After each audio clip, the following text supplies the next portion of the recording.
All right, everyone, welcome.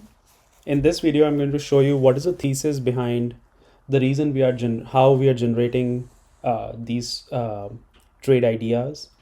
Just as a quick reminder, these are not trade. This is not trading advice. I'm not asking anyone to trade based on these ideas. It is purely for educational purposes, for forward and back testing. Use your own judgment while trading on your own accounts. So the way we are creating these trade ideas, is using multi time frames. We are working on a pair of time frame, either a weekly. So when it'll be one of them would be a higher time frame, one of them would be a lower time frame. So for example, if you look at this example, maybe two good pairs could be a weekly and an H4, or an H4 and an M15. So we generate the bias for the trade from the higher time frame and try to find an executionable entry on the lower time frame. The way we generate the higher time frame bias is by detecting presence of an order block or a fair value gap. Both work in a very similar way, at least from the perspective of this conversation. And let's see how we can find lower time frame execution ideas from here. So imagine that this is a higher time frame order block. This is a red candle which was completely engulfed by a green candle, and now these sellers are completely trapped and they need to be mitigated. This could be an activity of institutional buyers, where they are trapping, where they are pushing price lower to meet their resting orders. Or this could be just purely, news events, etc. We don't care about that. What we do know is that when this green candle finishes forming, we know that the order block has completed on the higher time frame. Let's assume this is on an H4 or weekly. Either ways, it's fine.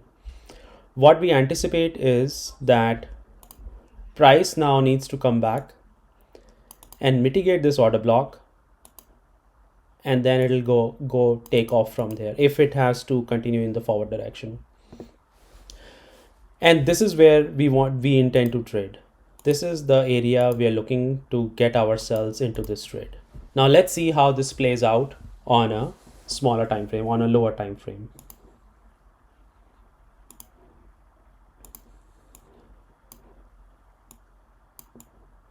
So let's assume on the lower time frame, this is the same order block that was visible here. So this large green candle represents this large candle, but obviously on a lower time frame.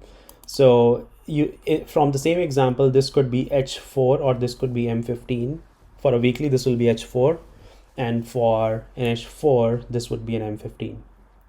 Our expectation is that when price comes back down into this trading zone that we've identified from the higher time frame, it'll come back, try to form some sort of trading range. It'll spike down and then immediately break structure to the upside. And if you look at this from a close perspective, what has happened here is that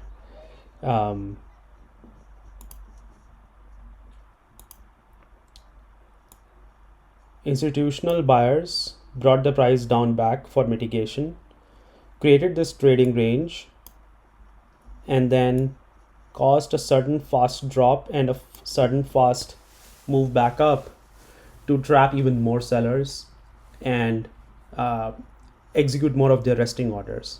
And this is where we are interested. Now, all of this has happened and we haven't done anything. We've just been sitting on our hands and we were waiting for this to happen. Our anticipation was that this is going to play out.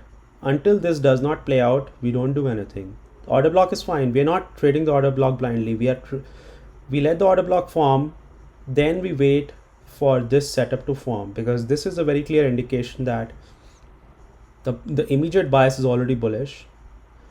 Price has been coming down. A breaker is an indication of sign of weakness of this downtrend, where from using which the price was brought down.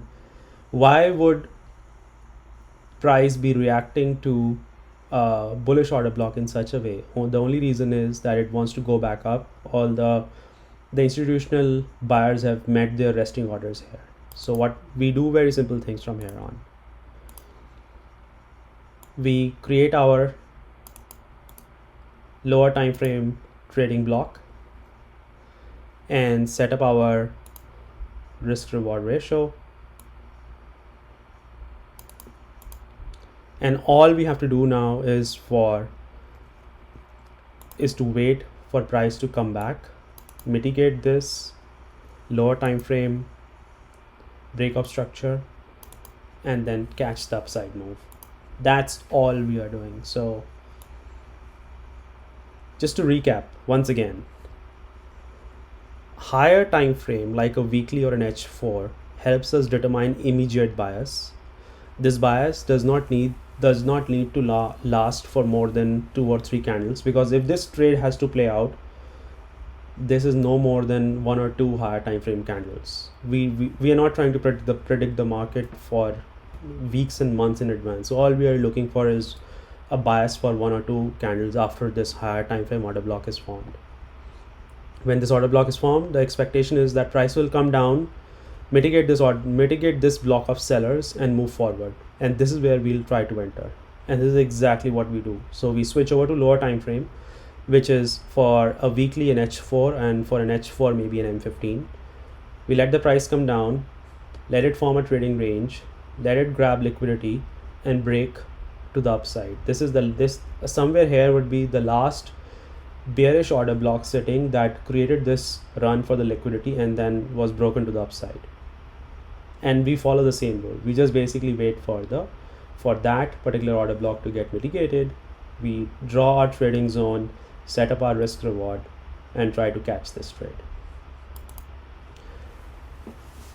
So in the next video, I'm going to show you a few examples how this works out. Take care.